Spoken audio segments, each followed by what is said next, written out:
Okay, hey YouTube, Brian here again, ready for part 2 of the Q&A video for Alias 1983.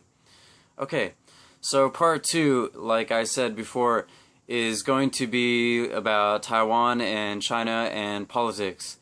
And this is because in the comments section of my videos and in the comments section of Alias 1983 videos, we've been discussing this stuff. And he dropped this really long comment on one of my videos, and I wanted to respond to that and in video form. I wanted to respond to that in video form, not in the comments because it would just take so damn long. Okay, so let me read to you guys what he said, and then I'll give you my response and what I think about it all. Okay? So, he said this. I had to write it all down. It's on a few different papers. It was a really long comment. He wrote, I just remember seeing an article on taiwanheadlines.gov.tw, a site that seems to no longer exist. And back in late 2007, I saw an article titled, Major DPP Win Could Move U.S. Hand. And another similar article with a title, something about a major DPP win would push the U.S. to review its One China policy. I couldn't find the article since, but I remember they both went into detail about how a massive DPP win by more than 75% would tell the world what the Taiwanese people really want. And it talked about how America's democratic morals and ethics would be challenged, and that this would be the first time in the history that the KMT lost all power and has no power at all, even in the legislature. It was the KMT who insisted on a One China policy and claimed sovereignty over all of China. With the DPP gone and routed out of the legislature like that, it would be a significant thing in their politics, and the U.S. would have to acknowledge the democratic will of the people. Doing so, if America did recognize Taiwan, then other countries would follow through. And even though many of them have high levels of trade with China, well, technically China couldn't sever relations without harming their own economy. Anyway, at the end of the day, I was shocked that those two articles I read did not go viral all over Taiwan.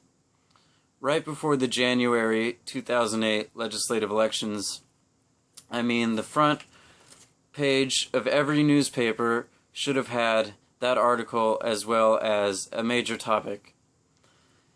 Considering the fact that only a couple years prior to this, the Taiwanese were protesting for international support against China, rallying against the anti-secession law, and everything else, but that's just me. I know this was a really long reply. Too bad I can't find those old articles anymore. Okay, so Alias 1983. If you're really interested in Taiwanese politics and what goes down here, I've made 2 videos directly focused on that, and the first one is called Politics in Taiwan. You can check that out. And the second one was the recent video I made about the 2016 presidential election results here in Taiwan. So check those out. Maybe those can shed some light on this topic to you. But back to your comment, you said stuff about if the KMT lost all power in the legislature and the presidency, it would totally change things. I just want to let you know that this has already happened before. This happened back in either 2007 or 2008, I believe, when Chen Shui-bian of the DPP came to power as the president. And I believe the DPP, I don't know if they had the 75% majority in the LY, the Legislative Yuan, but they must have had some kind of majority. Anyway, this already happened. And Chen Shui-bian was in power, and Taiwan remained as the ROC, and China remained with its unshakable policy towards all of this. And then Chen Shui-bian, in his final years, was basically arrested and put in jail for corruption. Then Ma Ying-jeou came to power, and he's from the KMT, he's from the Blue Party. And then recently, in 2016, Tsai Ing-wen of the DPP has come back into power. So this is the second time that the KMT has lost power, and the second time that the DPP has come into power, that they have gained power, and things are still basically remaining the same. And you think that, from your comment, you think that if the DPP threw the KMT out of the presidency and from the legislature, from the legislative yuan, that this would change everything. I disagree with you. I disagree with you in a big way. Like I said, this has already happened, so we already have a record of there being no change on this. And it's happened again just now, and I'm telling you that even though I would very, very much like to see Taiwan someday move in the direction of formal independence and becoming the formal Republic of Taiwan instead of the Republic of China, that this isn't going to happen. It's just not going to happen. It's not going to happen anytime soon. China, we're dealing with a China that is CCP ruled, that is ruled by an authoritarian communist party with an unshakable commitment to preserving the unity of what they see as China, of what they see as belonging to them, as what they see as being their territory. It's unshakable. It's the CCP. We're dealing with these people who give zero fucks about what anybody in the world thinks about them and what they do within their borders and within their own politics. The CCP doesn't give a fuck what anybody thinks of their human rights records, and they generally, these days, since they have a lot of power, they have a massive military, they're one of the biggest nations on earth, they're an economic powerhouse, I think they're number 2 in the world, and they're a member of the UN Security Council. They're one of only 5 nations on that Security Council. Since they have all this power, they can get away with this stuff. They can get away with not giving a fuck about what the world thinks. They have tremendous, tremendous power. And to top it all off, they're a nuclear armed state.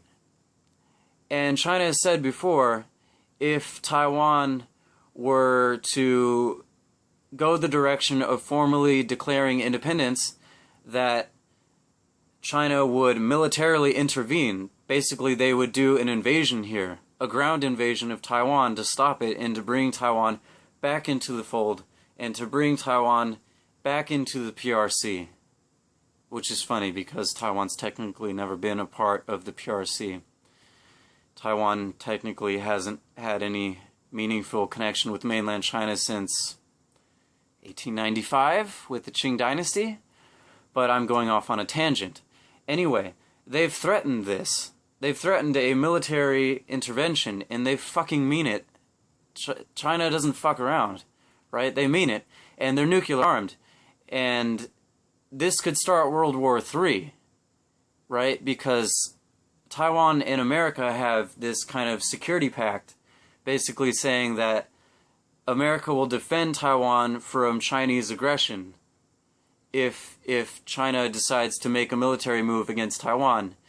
And at the same time, America says that they respect that Taiwan is a part of China, that there is only one China, and that China is not to be broken up. So there you have it. I mean, it's all laid out right there.